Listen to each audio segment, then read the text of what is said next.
हाय दोस्तों, स्वागत है आप सभी का कैरियर जोन के इस यूट्यूब चैनल पे। दोस्तों, हमारा जो सीरीज चल रहा है अभी एसएससी जीडी एग्जाम को लेके, जिसका ये डे नंबर 15 है। इससे पहले दोस्तों ऑलरेडी 14 सेशन कर चुके हैं, जिसका प्ले लिस्ट आपको मैंने अपने यूट्यूब चैनल पे दे दिया है। वहाँ से आप डेली क्लासेस देख सकते हो। अगर आपका कोई सा भी सेशन पेंडिंग है तो आप जाकर देख सकते हो और वहाँ से रिवीजन कर दीजिए।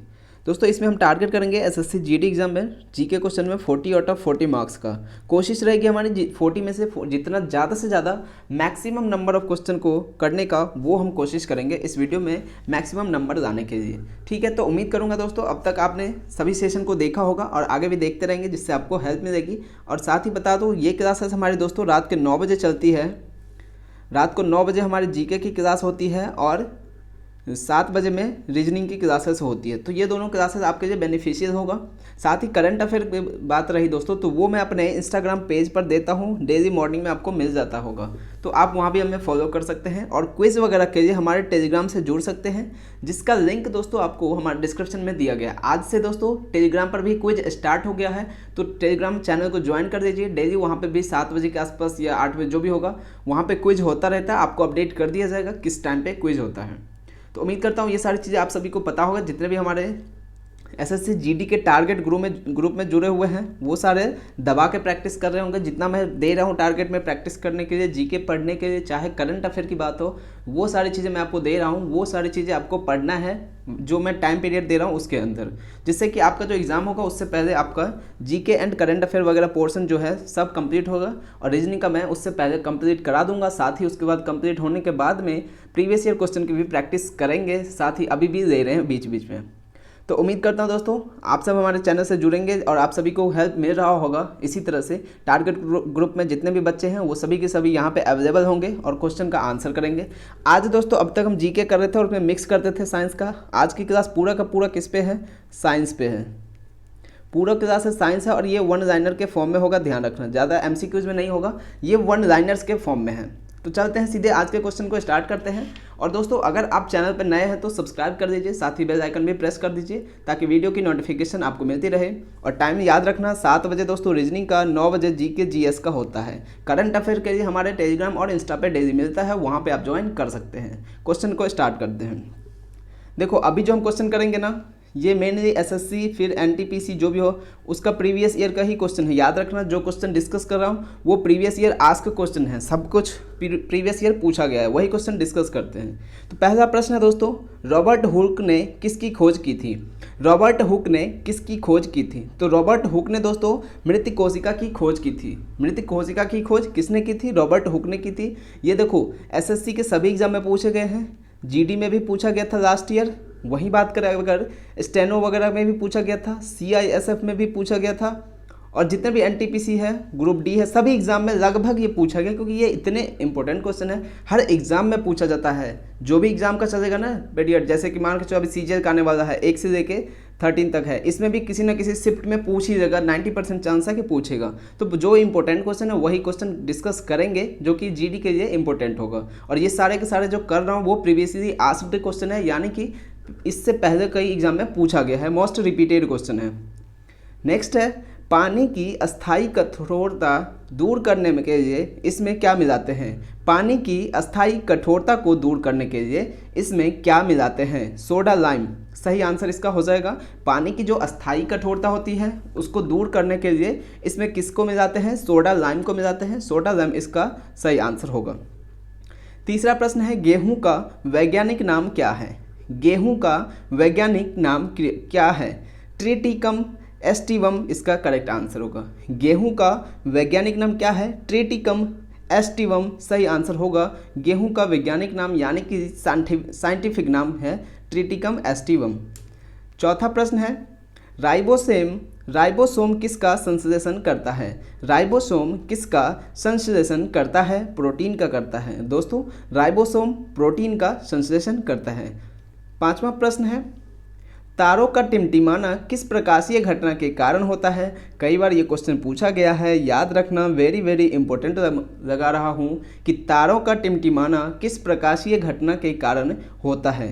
तारे जो आप देखते होंगे आकाश में वो टिमटिमाते हैं, कभी आपको लाइट दिखते होंगे, कभी डार्क दिखते होंगे। इस टाइप से जो होता है वो किसकी वजह से होते हैं? अपवर्तन के कारण होते हैं। हो सकता है इतना बड़ा लाइन एग्जाम में नहीं दो, एग्जामिनर आपसे नहीं दे, लेकिन ये छोटा सा दे दे, अपवर्तन, परावर्तन, ये सब चीज़ें दे दे तो याद रखना प्रकाश के वायुमंडल ये अपवर्तन के कारण होता है। वायुमंडल में जो तारों का टिमटिमाना होता है वो किस घटना के कारण होता है, तो प्रकाश के वायुमंडल ये अपवर्तन के कारण होता है। ये अपवर्तन जो है ना ये इंपॉर्टेंट है, ये याद रखना। हो सकता है आपको ये लाइन नहीं दे, लेकिन एग्जाम में अपवर्तन करके दे इस तरह से, तो आप याद रखेंगे अपवर्तन के कारण होता है। और अगर पूरा दे तो याद रखना प्रकाश के वायुमंडल ये अपवर्तन के कारण तारों का टिमटिमाना होता है। ठीक है। छठवां प्रश्न है स्मॉल पॉक्स की वैक्सीन की खोज किसने की थी? स्मॉल पॉक्स की वैक्सीन की खोज किसने की थी? एडवर्ड जेनर ने की थी। एडवर्ड जेनर ने स्मॉल पॉक्स के वैक्सीन की खोज की थी, तो एडवर्ड जेनर इसका करेक्ट आंसर हो जाएगा।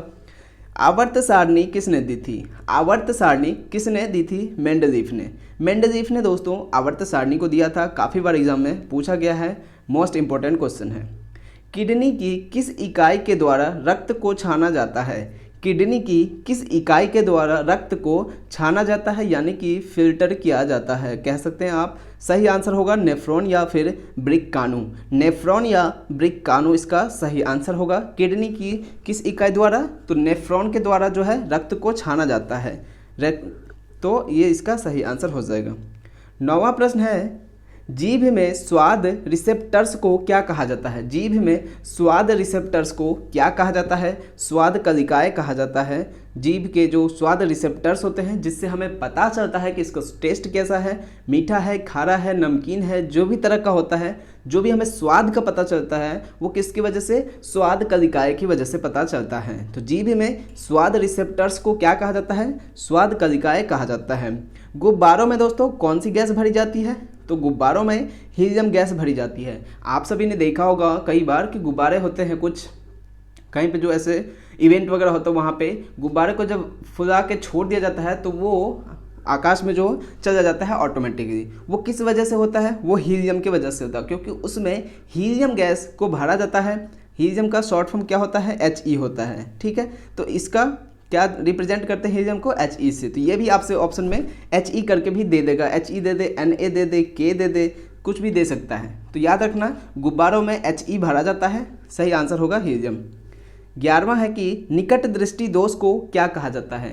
निकट दृष्टि दोष को क्या कहा जाता है? मायोपिया कहा जाता है। निकट दृष्टि दोष को दोस्तों मायोपिया कहा जाता है। मायोपिया इसका करेक्ट आंसर होगा।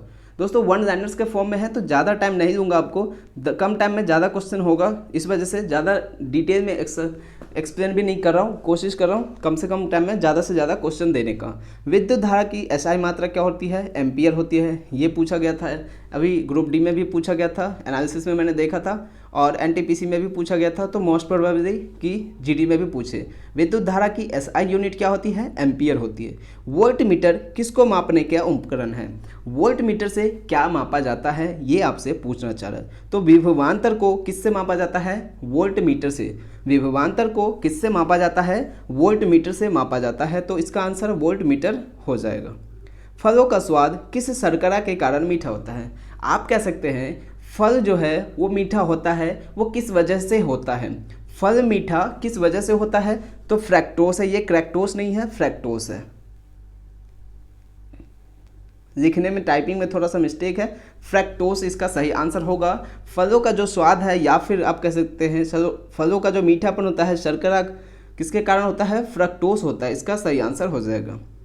नेक्स्ट है अमाशय में कौन सा अम्ल होता है? अमाशय में कौन सा अम्ल होता है? आंसर बीच में आ गया था, इसको थोड़ा सा इग्नोर कीजिएगा, थोड़ा सा टाइपिंग मिस्टेक है इसमें भी। अमाशय में कौन सा अम्ल होता है? तो अमाशय में दोस्तों हाइड्रोक्लोरिक अम्ल होता है, HCl के नाम से जानते हैं, जो कि बहुत ही इंपॉर्टेंट है हमारे शरीर की पाचन क्रिया के लिए। यही है जिसके वजह से शरीर में पाचन क्रिया हो पाता है। तो ये इसका आंसर हो जाएगा कि अमाशय में कौन सा अम्ल होता है? हाइड्रोक्लोरिक अम्ल HCl इसका राइट आंसर होगा। 16 है हृदय से शुद्ध रक्त को शरीर के विभिन्न भागों तक पहुंचाता है। कौन पहुंचाता है? ये पूछ रहा है। हृदय से शरीर के, यानी कि हृदय से बॉडी पार्ट तक शुद्ध रक्त को कौन पहुंचाता है? धमनी। धमनी जो है दोस्तों हृदय से शुद्ध रक्त को शरीर के विभिन्न भागों तक पहुंचाता है। धमनी इसका राइट आंसर होगा। 17वां है महासागर की गहराई कौन से यंत्र से मापा जाता है? महासागर की गहराई किससे मापा जाता है? फेदोमीटर से मापा जाता है। भूकंप किससे मापा जाता है? सिस्मोग्राफ से मापा जाता है। तो महासागर की गहराई फेदोमीटर से मापा जाता है। 18वां प्रश्न है कि गर्भ में भ्रूण को पोषण कहाँ से मिलता है? गर्भ में भ्रूण को पोषण कहाँ से मिलता है? गर्भनाल इसका करेक्ट आंसर है। गर्भ में जो भ्रूण होते हैं, इन्फेंट होते हैं, उनको जो पोषण कह सकते हैं या फिर भोजन वगैरह कह सकते हैं, वो कहाँ से मिलता है? गर्भनाल के द्वारा उनको मिलता है। दोस्तों ये क्वेश्चन एनटीपीसी में पूछा गया है और ग्रुप डी में भी पूछा गया है। वेरी वेरी इंपॉर्टेंट है, याद रखना। 19वां प्रश्न है किस वैज्ञानिक के सम्मान पर ध्वनि की एसआई यूनिट का नाम रखा गया है? सबसे पहले ध्यान रखना, ध्वनि की एसआई यूनिट क्या होती है? डेसिबल। यही पूछ रहा है। आंसर इसमें कुछ मिसिंग है या तो फिर क्वेश्चन कुछ मिसिंग है। 20वां प्रश्न देखते हैं। नीला थोथा कई बार पूछा गया। नीला थोथा किसे कहते हैं?